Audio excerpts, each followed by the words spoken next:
winning attitude. They want to win.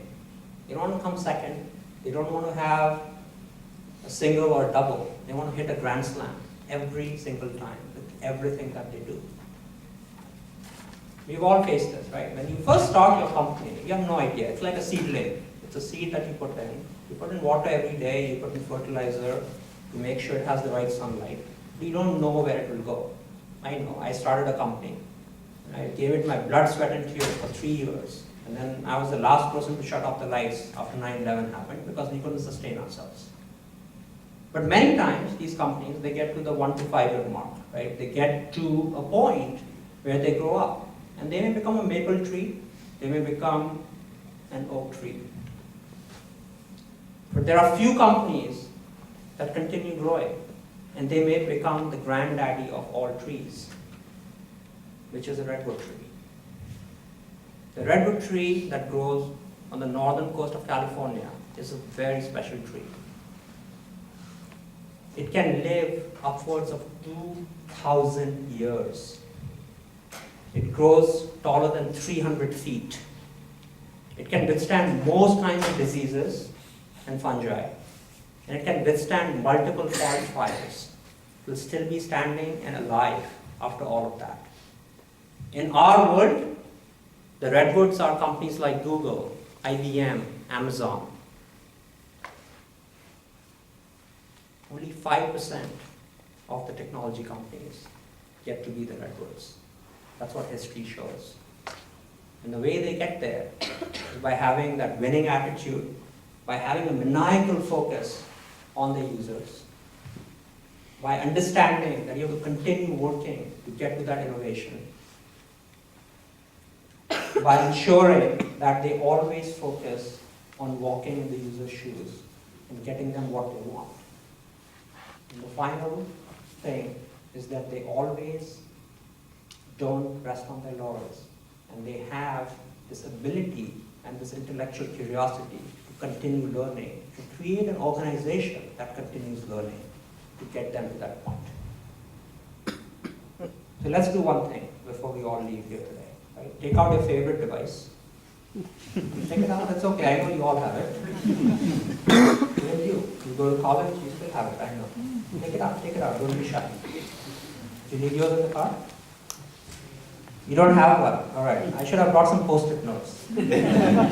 But for you don't have one either? It's okay, man, don't be shy. An Android device is perfectly fine. Okay, everyone has it up? Okay. Write a text to yourself. Write down the one thing that you don't know. It could be anything. It could be in your personal life. It could be something you're interested in knowing about. It could be about digital photography. It could be about a destination you were. It could be like, there was a headline this past weekend. It said that the coldest point in Canada was colder than Mars. It really was. There was a headline. I don't know how cold Mars is. Maybe I can write that down. Okay, it can be anything. It could be an important problem you're trying to solve at work. People doing it? You can touch type. And you look at me, you're typing down here. That's great. It's like my daughter. She's looking at me and she's like typing all these notes. And then right next to what you don't know, write down the name of the person that can help you figure out the answer to that question.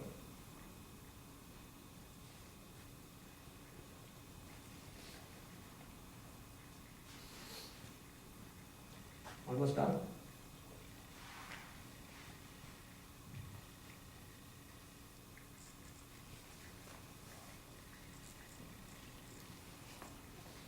Don't answer emails, they can wait.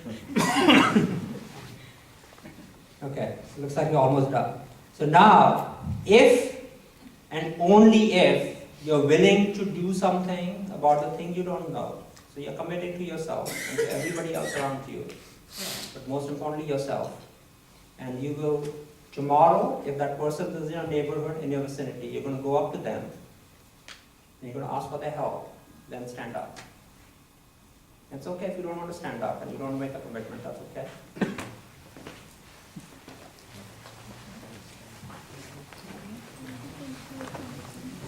Peer pressure. Other people will stand up. You can stand up.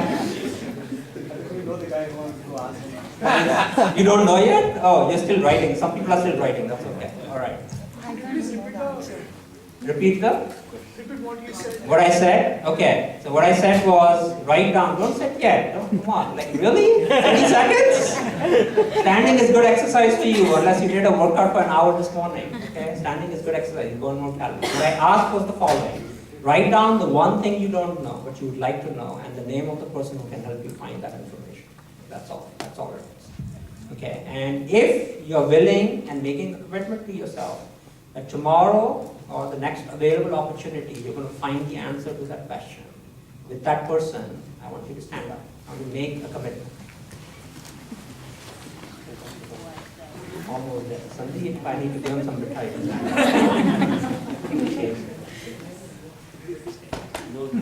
All right. And what are we going to say? Say it together. What are we going to? The first three words we're going to use when we talk to that person is I don't know. Thank you very much.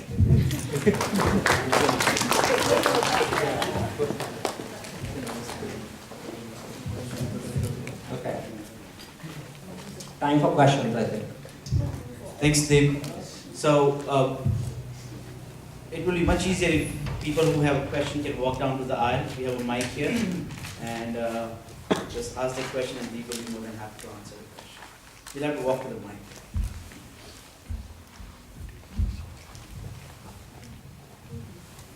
You said that I don't know and you should ask the person. Is Google a person? Well, Siri is a person. You can start with Siri maybe. Google now, maybe they have some voice. You can find out from Google. But I think the power of using those words, and it may feel cheesy, but I think it is super important sometimes to use words and look somebody in the eye and say it. Because it is tremendously liberating to be able to say it. And the first few times, it's very, very difficult to do it. This is a skill we had as kids. We said, I don't know all the time. And we learned the most when we were children. That was the best learning period of our lives. We went from zero to a lot. That they say that, 80% of our vocabulary is built by the time we are 10 or 12 years old, because we are learning every day. But after that, we just stop. For some reason, there's some switch that goes on in our heads. It says, I know everything I need to know. Next 70 years of my life, I'm going to coast. No problem. Yes, sir. So in the pursuit of perfection, whether it's consumer products or enterprise products, is the approach somewhat different, or there are some nuances or some things which are different in how you would approach a consumer product versus enterprise? I think it's a great question, because I work for Siebel, and Siebel doesn't exist today. And if you look at any enterprise product, Siebel, Oracle, SAP, Workday, the newfangled stuff, does anyone look at their experience and say, oh my God, they killed it? Yeah? Do you think they have a great experience? Oh no, I was thinking the opposite. The opposite. That's usually what people think. Why does it have to be that way? The reason it happens, at least I know at Siebel it used to be that way, because you never sold to the users. Hey, as long as the VP of sales buys my product, who cares? It also meant that 60% of Siebel licenses were never deployed. They were bought, they sat on a shelf somewhere. We started using them. So even then they had 60% license undeployed, they still had more maintenance paying customers compared to Oracle. That's the reason. Oh, probably. But what happens is your maintenance revenue doesn't last forever. That's when you sell your company. It happens to PeopleSoft, happen to Siebel, it'll happen to every other company. That just depends on maintenance revenue. That's like saying that I'll give you the car for free and come back to me for maintenance forever, right? It ends at a certain point. Because somebody else will come into the market. They'll make it better. Salesforce came in, they actually have a better user experience, not the best.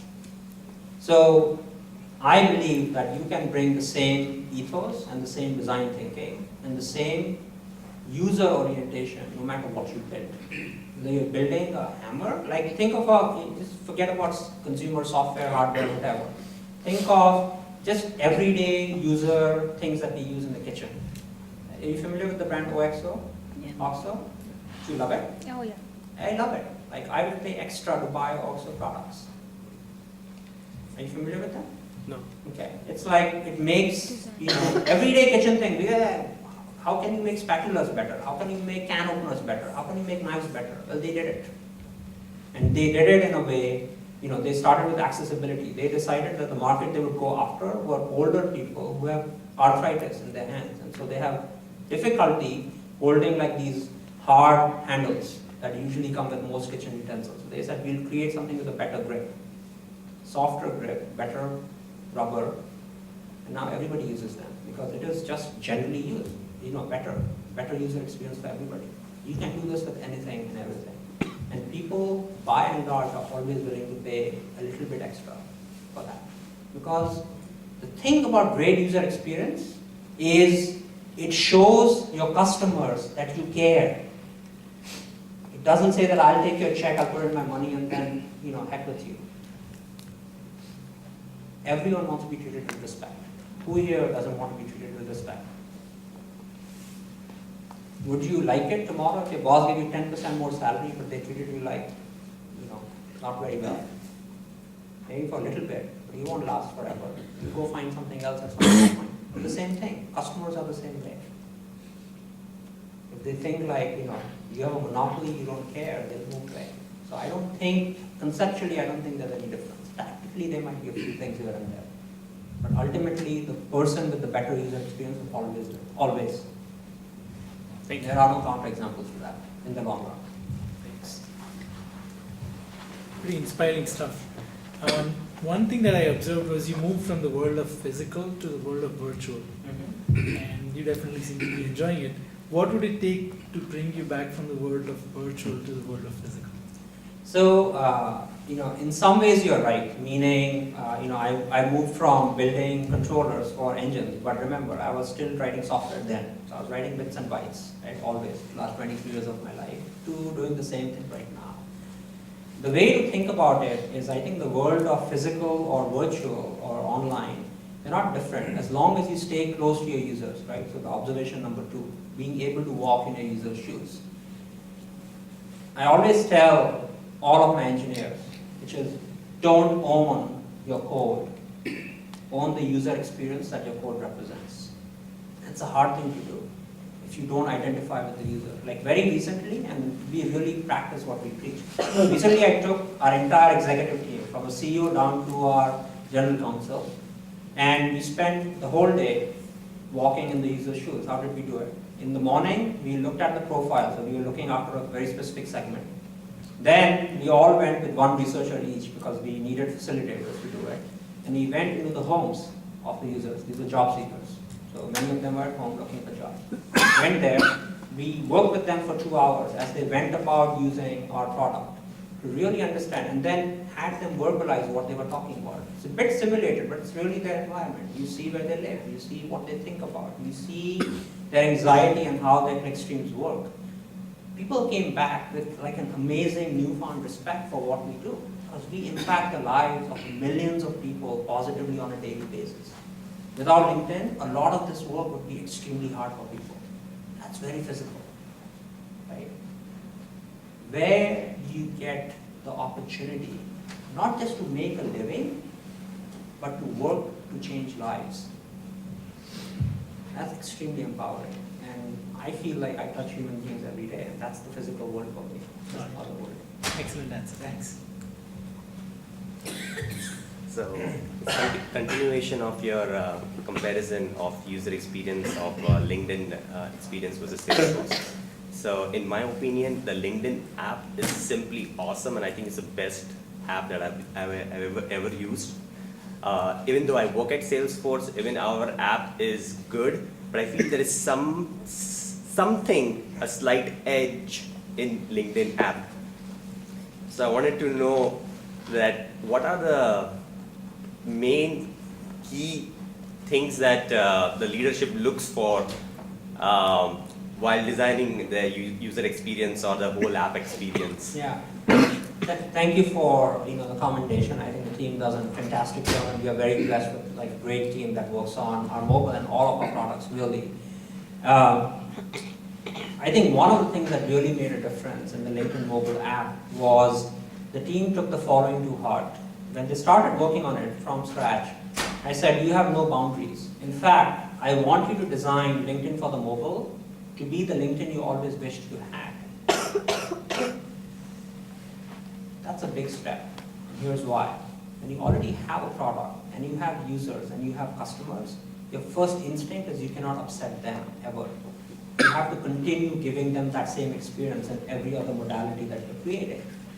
And by saying you don't have that constraint, in fact, make it the way you believe LinkedIn should have been, completely frees them from the shackles of these artificial boundaries and artificial parameters. So they went and built something that was so amazing that, within the first month, it was being featured on the Apple App Store. The first year that our app, the version 1 of the app came out, it became the top 3 apps in the world as determined by Mobile World Congress. The result of that, it's just that. So I think you start with that, and then you start, and then you understand the context of what mobile is, and you have to really understand, mobile sessions are so different. What do people try to do when they are on mobile is very different than what they do on the desktop. I have a little bit of advantage there because I started Google's mobile business in 2005. I did the acquisition that eventually became Android. I worked with the iPhone long before it became available to the public. So, I had that collective knowledge of having worked on these things over many, many years, but that played some part in it, and the other part is really the team working on it. That's a really helpful answer, but I was looking for what is the litmus test you keep? I'm sure there will be 1,000 ideas, features that everybody wants, all the engineers have the top of the mind.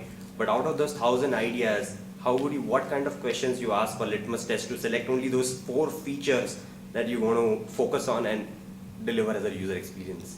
That's the magic of product management, and magicians never tell this. It's a much longer answer, and there really is no. That's where the confluence of art and science comes together. I always tell people that a great product manager has the brain of an engineer, that's where the science comes in, has the heart of a designer, that's where the art comes in, and has the speech of the diplomat, because you then inspire everyone behind the vision that you have. And sometimes that vision can be wrong. Okay, Steve Jobs came up with the Lisa. That was the wrong vision for that time. He also came up with the Apple TV and the time capsule and a whole host of things that we don't hear or talk about. Those things didn't work out. We talked about the iPod and the iPad and the iPhone. Those worked out spectacularly. So you have them both. Got it. Okay, cool. Thanks. All right. All right. Thanks for your observations that help big time. So my question is, when you're selecting a product as a consumer, right? You have feature functionality of the product, performance, usability, and all that you can consider and pick one that you like most. How about when you select service or the vendor providing the service? What would be your selection criteria? You're asking me as a user, or you're asking Yes, me as if you're on the other side. consumer in a company? No, you are user, you are going to engage a vendor.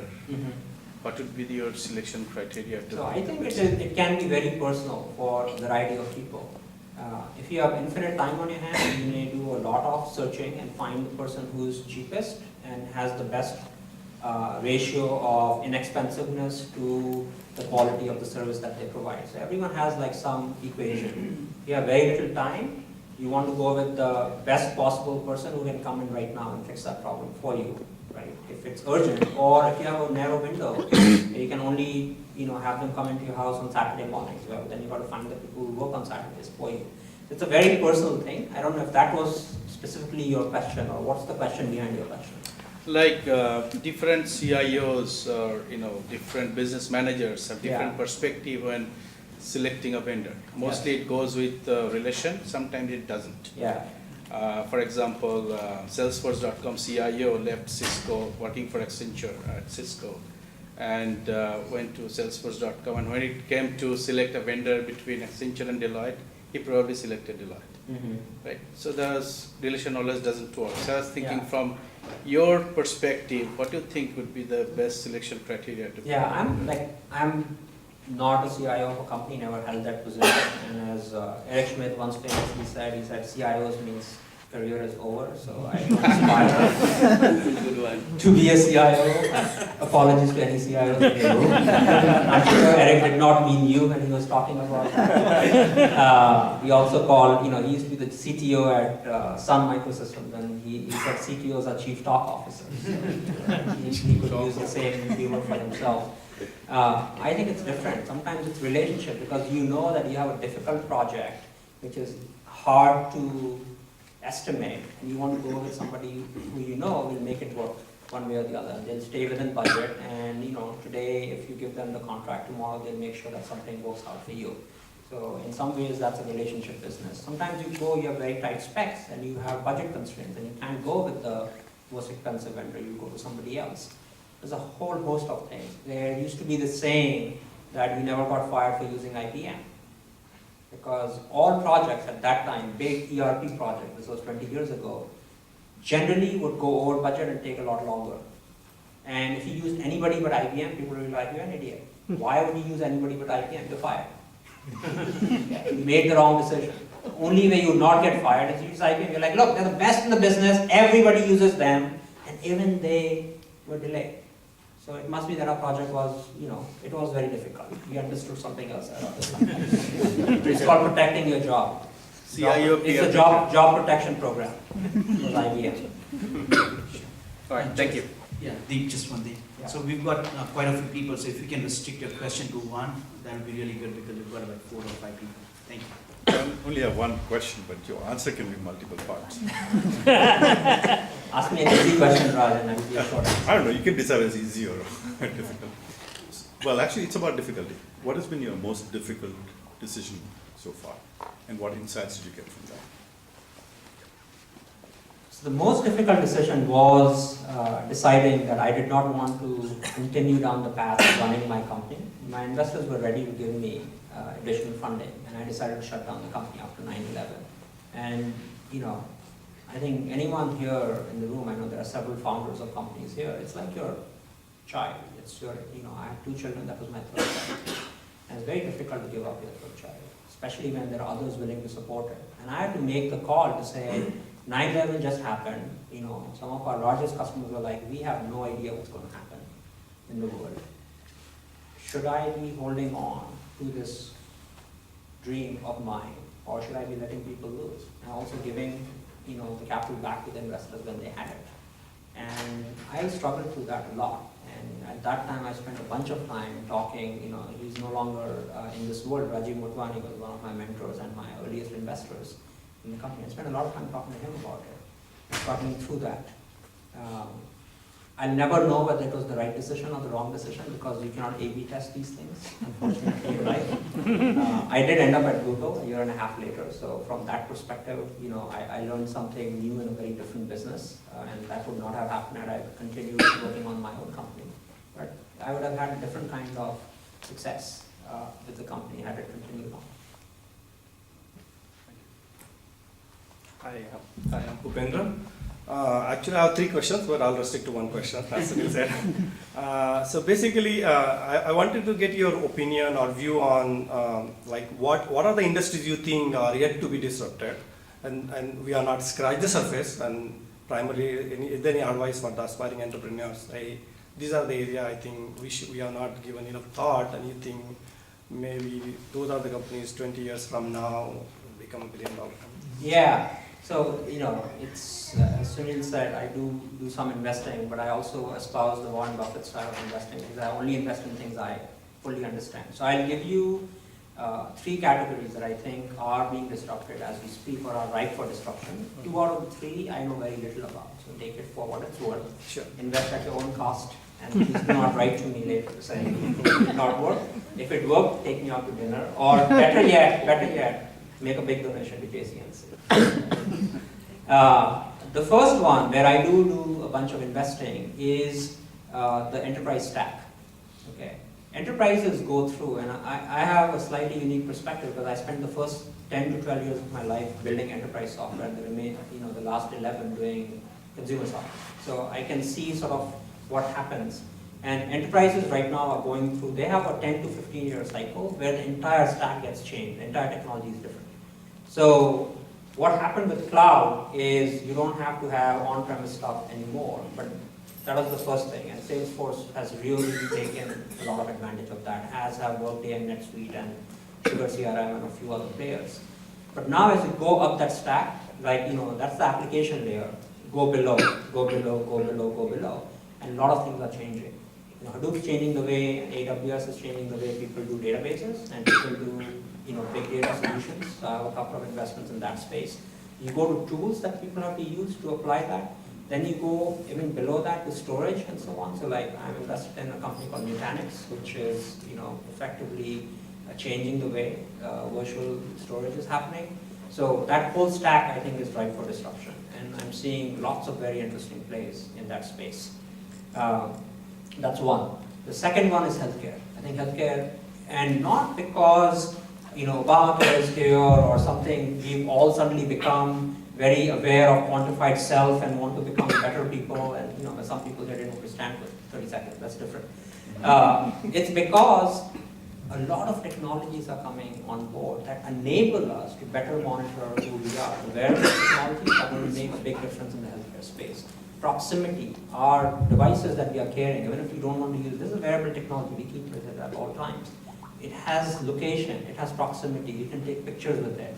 You can do lots of very interesting things with it. And I just invested in a company in this space which takes big data and takes a lot of social networking, so the things that I understand, and puts it in the healthcare space.